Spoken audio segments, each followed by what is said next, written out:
कि यह पेपर असल मायने में 1 तारीख के दिन ही, यानी 1 मई को, 3 मई को परीक्षा है, 1 मई के दिन ही तमाम प्रकार के टेलीग्राम चैनल्स पर घूमने लग गया था। घूमने कैसे लगा, इसके पीछे की कहानी बड़ी इंटरेस्टिंग है। राजस्थान में एक शहर है सीकर, जो कोचिंग के लिए जाना जाता है। यहां पर नीट की, जेई की तमाम कोचिंग्स हैं। आफ्टर कोटा राजस्थान के दूसरे बड़े सेंटर के रूप में सीकर उभर कर आया है। हाल ही में यहां से बढ़िया रिजल्ट्स भी आ रहे हैं, ऐसे में बहुत सारे छात्र लगातार पहुंच रहे हैं। लेकिन सीकर कई मामलों में इनका आजकल चर्चाओं में चल रहा है। चर्चा आती है यहां के एक पीजी संचालक के द्वारा, जो लोगों के लिए हॉस्टल चलाते हैं, उसके संचालक के द्वारा पुलिस को शिकायत करने का मामला बाहर आता है कि साहब कुछ ऐसा क्वेश्चन पेपर घूम रहा है, गैस पेपर घूम रहा है, जिसे पेपर से मिलता जुलता माना जा रहा है। यह कहानी कैसे शुरू हुई? कहानी हुई कि एक क्वेश्चन बैंक गैस पेपर का, जिस तरह से कि भाई कौन सा संभावित प्रश्न आ सकता है, इस तरह का एक क्वेश्चन पेपर था जिसमें 300 से 400 सवाल थे।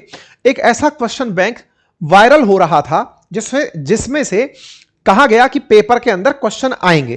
तो असल मायने में इस गैस पेपर से 140 के आसपास सवाल आए। ये पहुंचा कैसे? तो राजस्थान में एक जिला है चूरू, वहां का एक छात्र केरल के अंदर एमबीबीएस करने गया हुआ है। उस छात्र ने सीकर में अपने व्हाट्सएप से इस पेपर को पीजी संचालक को भेजा और वहां पर काउंसलर के जरिए 30,000 से लेकर 5 लाख रुपए तक यह पेपर बिका। इंटरेस्टिंग बात है कि इस परीक्षा के सारे क्वेश्चन नहीं बेचे गए। यहां पर यह ध्यान रखा गया कि 180 प्रश्न अगर हैं तो उनमें से 100 से 140 प्रश्न ही क्वेश्चन बैंक से मिले, बाकी क्वेश्चन ना मिल जाएं। यानी कि एक सब्जेक्ट बायोलॉजी और केमिस्ट्री तो मिल रही थी, फिजिक्स के क्वेश्चन बिल्कुल हटा रखे थे ताकि 100% नंबर किसी छात्र के ना आ जाएं। अगर 100% नंबर छात्र के आ गए तो फिर एकदम हाईलाइट हो जाएगा कि 720 में से 720 कैसे मिल गए। जैसे 2024 में हुआ था, एक ही 720 नंबर 60 से ऊपर बच्चों के आ गए थे, एनटीए पर सवाल आया। तो इस बार पेपर को बड़ा ही सोच समझकर क्वेश्चन बैंक की भूमिका में लीक किया गया। इसको बकायदा बेचा जा रहा था। एसओजी यानी कि स्पेशल इन्वेस्टिगेटिंग जो राजस्थान में यूनिट है, उसने प्रॉपर तरीके से 15 लोगों को इस शिकायत के आधार पर गिरफ्तार किया। यह खबर बाहर निकलकर आने लगी तो देहरादून, सीकर और झुंझुनू से 13 संदिग्ध लोग पकड़े गए। धीरे धीरे यह चीज बड़ी बनती चली गई कि आफ्टर ऑल इतनी ज्यादा सटीक तरीके से सुरक्षा व्यवस्था जब एनटीए ने की थी, सब तरह की व्यवस्थाएं थी, पेपर चेक, प्रिंटिंग प्रेस से लेकर के सेंटर तक पहुंचने की सारी व्यवस्थाएं थी। तो आफ्टर ऑल इसमें सेंधमारी कैसे लगी? कैसे यह हुआ कि परीक्षा से 2 दिन पहले ही 600 नंबर के सवाल छात्रों को मिल गए? ये एक बड़े सवाल के रूप में निकलने शुरू हुए। 180 सवाल आने थे, 150 सवाल हुबहू नीट में अगर आ गए तो यह हुआ कैसे? और समझदारी इतनी कि सारे क्वेश्चन सामने वाले ने नहीं डाले, नहीं तो पता चले टॉपर की संख्या इतनी आ जाती कि बाद में पकड़े जाते। इस बात की चर्चा धीरे धीरे सोशल मीडिया पर आने लगी। यह वैसी बात है जिसने पेपर नहीं दिया, पेपर के आने के बाद कुछ लोगों ने देखा होगा कि यार इसका तो सिलेक्शन हो रहा है, हम भी देख लेते तो बढ़िया रहता। ऐसे करके ये पीजी संचालक के द्वारा धीरे से बाहर निकल के आई। जब ये बाहर बात निकल करके आई तो यहीं से 1 मई की इस घटना के बाद में यह बात धीरे धीरे सोशल मीडिया पर फैलना शुरू हुई। सोशल मीडिया पर टेलीग्राम के माध्यम से, व्हाट्सएप के माध्यम से यह पेपर स्क्रीनशॉट के माध्यम से वायरल होने लगा। एनटीए के अनुसार 100 से ज्यादा संदिग्ध टेलीग्राम चैनलों पर और इंस्टाग्राम अकाउंट्स पर यह पेपर देखा गया। कुछ इस प्रकार से पेपर का सेट नंबर 12 मार्केट के अंदर इस तरह टेलीग्राम पर उपलब्ध करा दिया गया था। फिर इसकी सोशल मीडिया पर जिक्र 5 तारीख के दिन तेजी से होने लगी कि 3 तारीख को पेपर हुआ, यह तो 1 मई के दिन ही टेलीग्राम पर आ गया था। लोग इस पर वीडियो बनाने लगे कि यह तो 1 तारीख के दिन ही अवेलेबल था। यह धीरे धीरे चर्चा अब बड़ी बनने लगी थी। लोग इस पर प्रतिक्रिया के स्वरूप वीडियो बनाने लगे, चर्चाएं होने लगी, पुलिस को शिकायत दी जाना शुरू हुई कि साहब सोशल मीडिया पर दिख भले अब रहा है लेकिन 1 तारीख से पड़ा हुआ है, इसका मतलब पेपर लीक हुआ था। राजस्थान की एसओजी ने इस मामले की जांच की और धीरे धीरे पहुंचने का प्रयास किया तो पता चलता है कि यह व्हाट्सएप पर मल्टीपल टाइम शेयर हो चुका था। यह जानकारी एनटीए को दी गई।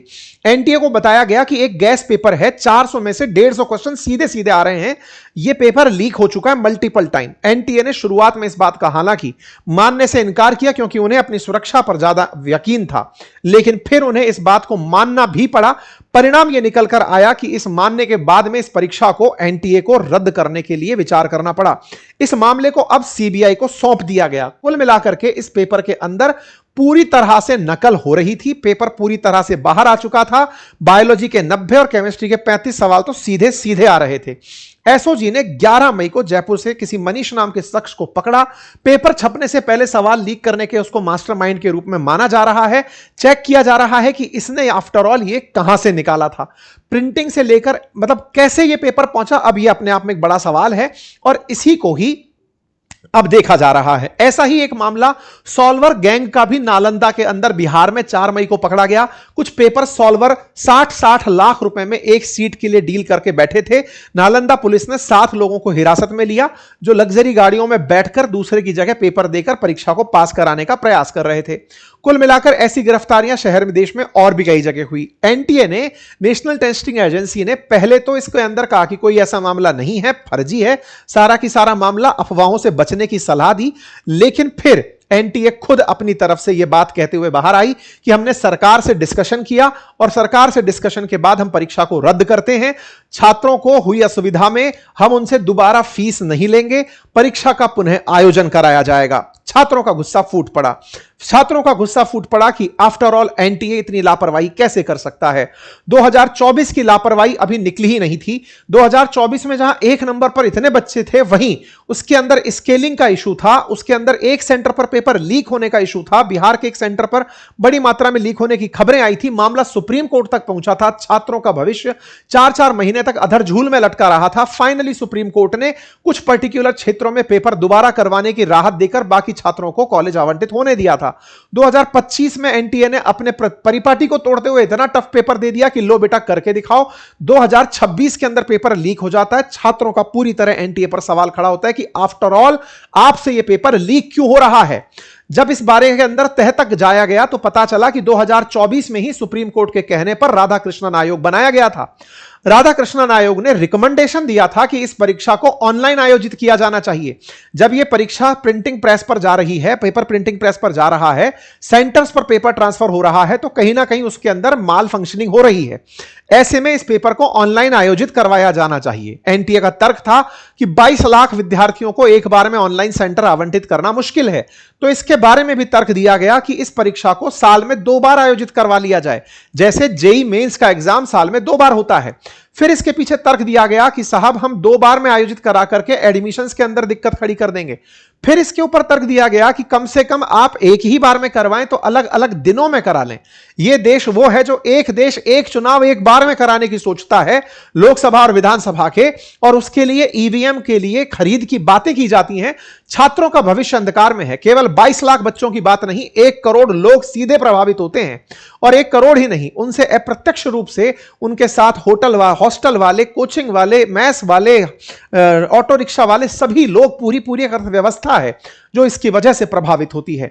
नीट 2024 से सबक ना लेने पर और 2026 में इस तरह की गलतियां हो जाने पर छात्रों का गुस्सा एनटीए पर फूट रहा है। सरकार से प्रश्न उठ रहे हैं कि यह नीट स्कैम फिर से कैसे हो रहा है। आफ्टर ऑल कौन मिला हुआ है, किसके अंदर माल फंक्शनिंग हो रखी है, कौन इसमें आफ्टर ऑल मिला हुआ है। और तो और 2021 में भी कुछ इस तरह का ही मसला पहले उजागर हुआ था।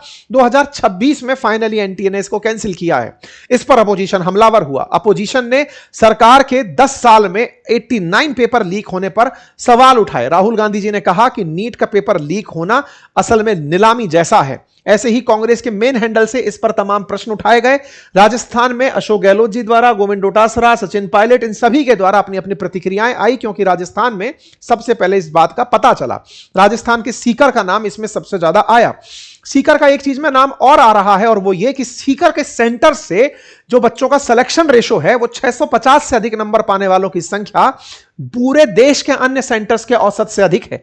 ऐसे ही 600 से अधिक अंक पाने वालों की जो संख्या है वो भी सीकर के सेंटर्स पर अधिक है। ऐसे में विचार इस बात पर हो कि कहीं सीकर के अंदर कोई ऐसी गैंग तो सक्रिय नहीं है जो इस तरह का काम कर रही है। फाइनली अभी के लिए एनटीए के द्वारा कहा गया है कि अब आपकी फीस वापस होगी, दोबारा रजिस्ट्रेशन नहीं करना होगा, परीक्षा आप लोगों की प्रॉपर तरीके से आयोजित करवा दी जाएगी। कुल मिलाकर के अब कानून के ऊपर बात टिकी है कि आफ्टर ऑल वो लोग कौन हैं जिन्हें भय नहीं है। तो भय के लिए असल में जिम्मेदार होते हैं कानून, जो लोगों में भय भरते हैं। लेकिन सरकार के द्वारा एंटी पेपर लीक जो कानून बनाया गया उसमें 3 साल की सजा का प्रावधान था, जिससे किसी को डर नहीं था।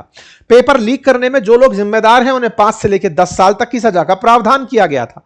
इसका सरकार का इसका भय लोगों में नहीं है और इसी कारण से लाखों लोगों की जिंदगी के साथ खिलवाड़ ये पेपर लीक एजेंट और सरकार के अंदर बैठे कुछ ऐसे लोग जो भ्रष्टाचार में लीन हैं, उनके द्वारा यह काम किया जा रहा है। आवश्यकता है इस विषय पर तीव्र संज्ञान लेने की, कोर्ट के इंटरफेरेंस की और सरकार को इन बच्चों के अंदर यह विश्वास बहाली की कि आपका भविष्य संकट में नहीं है। यह बहुत गंभीर विषय है। आप लोग इस विषय पर क्या सोचते हैं, अपनी राय कमेंट बॉक्स में जरूर दें। चैनल पर नए हैं तो सब्सक्राइब कर लें।